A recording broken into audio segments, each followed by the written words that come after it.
Your Excellency na viongozi wote ambao wamefika hapa, hamjambo. Hamjambo tena.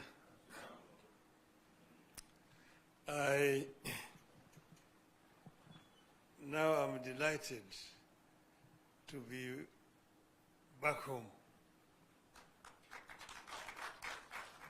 You see, east, west, north, south, home is best. I feel very, very happy and delighted to be back to Kenya after what we went through. And I want to thank everybody. I want to thank you, the President, the Deputy, the Ministers, the leaders, and Kenyans generally, who traveled with us this journey across the length and the breadth of the continent of Africa. This was an enterprise that has been an eye-opener. It gave us opportunity to understand our continent better, to engage and talk with the leaders across the whole continent of Africa, north, south, east, west. We now know more clearer the challenges that faced our continent. I have an opportunity to meet with over 40 presidents of African countries in their own capitals, and talk to them not just about my candidature, but also listen to them tell me the challenges that they are facing as countries. If you listen to the talks, you see that problems are facing our continent are very similar in nature. And you also get to realize that most of them, of course, are historical. The roots in the way Africa has, the way the neo-colonial system has continued to exploit Africa after political independence. So we came up with a program to make Africa work. We came up with a program first to bring peace, to silence the guns in the continent. Because without peace there can be no development. And all over Africa, guns are singing, despite the resolution that was made in 2013 to silence them by 2020. Came up with a very ambitious program of infrastructure development to interconnect our continent.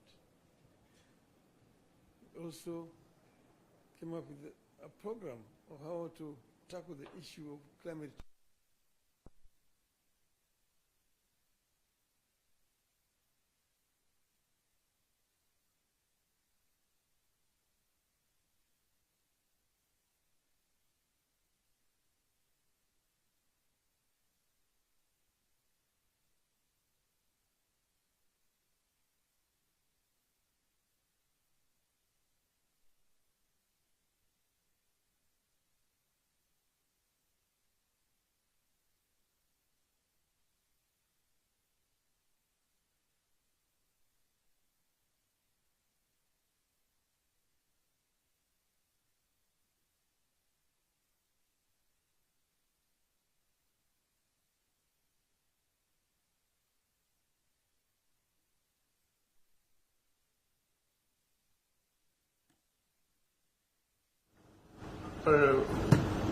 Created quite a bit of awareness in the continent.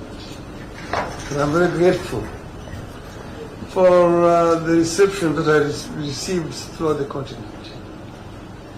And finally, we went to Addis Before we went to Addis, the women of Kenya, Orange Women, hosted a prayer meeting for me in Bomas of Kenya. They prayed for me, for the God of Kenya to give me victory. And I told them, look, I'm going to Addis, and you shouldn't be worried. You shouldn't be worried at all. Because I was actually picking this from a story I got from a friend of mine. But you should never worry at all. If you are sick, don't be worried. There are only two things that can happen to you. You can recover or you can die. If you recover, there's nothing to worry about. But if you die, there's also nothing to worry about. Because if you die as a Christian or as a Muslim, you have only two places to go to. Either you go to heaven or you go to hell. So if you go to heaven, there is nothing to worry about. You enjoy. But if you go to hell, you should not worry. Why? Because you're going to meet so many of your friends there that you'll take a lot of time greeting them and wishing them well, that you will not have time to worry about. So I told them that, look, if we win in Addis, we will have succeeded. But if we don't win, if we lose, we will also have succeeded. Why? Because we will have other jobs to do. We'll come back home and do other things. So we have succeeded, because we will now come back home to join you people here, back home. So I am very grateful to be back home. I want to thank again my brother, younger brother, President William Ruto, who stood by me. He never asked me to run. I announced myself that I was going to run for this position of chair of African Union Commission. And he only came after I made the announcement to say that he was supporting my candidature. And he did support my candidature not just by words, but by deeds. He put up the machinery to help the campaign for me. I've seen billions being said, quoted, somebody's talking about 13 billion shillings spent on the Raila campaign. I don't know in which world those guys live on, whether they know what a billion means. A billion shillings to do what? The money that was spent was the money that was necessary just to hire transport to travel around. And we were not living luxuriously. We were eating whatever was given to us wherever we went to. And many other African countries were very generous. They provided us accommodation and so on. So, but the government gave what was required. The Ministry of Foreign Affairs was available 24/7. And the other government departments to make appointment for me to be able to meet the leadership across the continent. So I want to thank my brother very profusely for their support. And I also want to thank the other leaders across the continent, those who voted for us. There are those who stood with us to the last moment and voted And if we had wanted, we would have completely stopped the elections, because you require 2/3 to be elected. And these leaders were ready to go with us to the end, and they would not have been able to get the 2/3. So I thank them. And I also thank those who voted against us, because in doing so they were exercising their democratic right. That's how democracy works. So we are not bitter at all. I congratulated my competitors, the candidate from Madagascar, the candidate from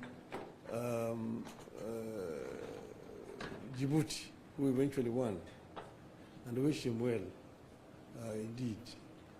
So we are available to help the continent of Africa, but more importantly, we are also available for Kenya.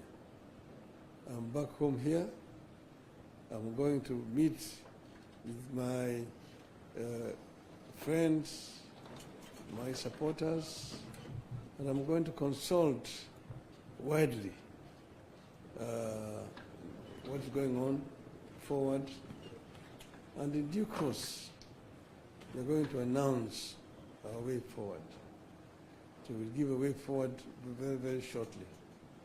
Today, we just came to meet. I asked for this meeting to come and thank the President and his team for the support they've given me, and also to thank the Kenyans who have supported me throughout all this period of campaign. And I just want to say, watch this space. I will be talking again. Thank you very much. Thank you, my brother.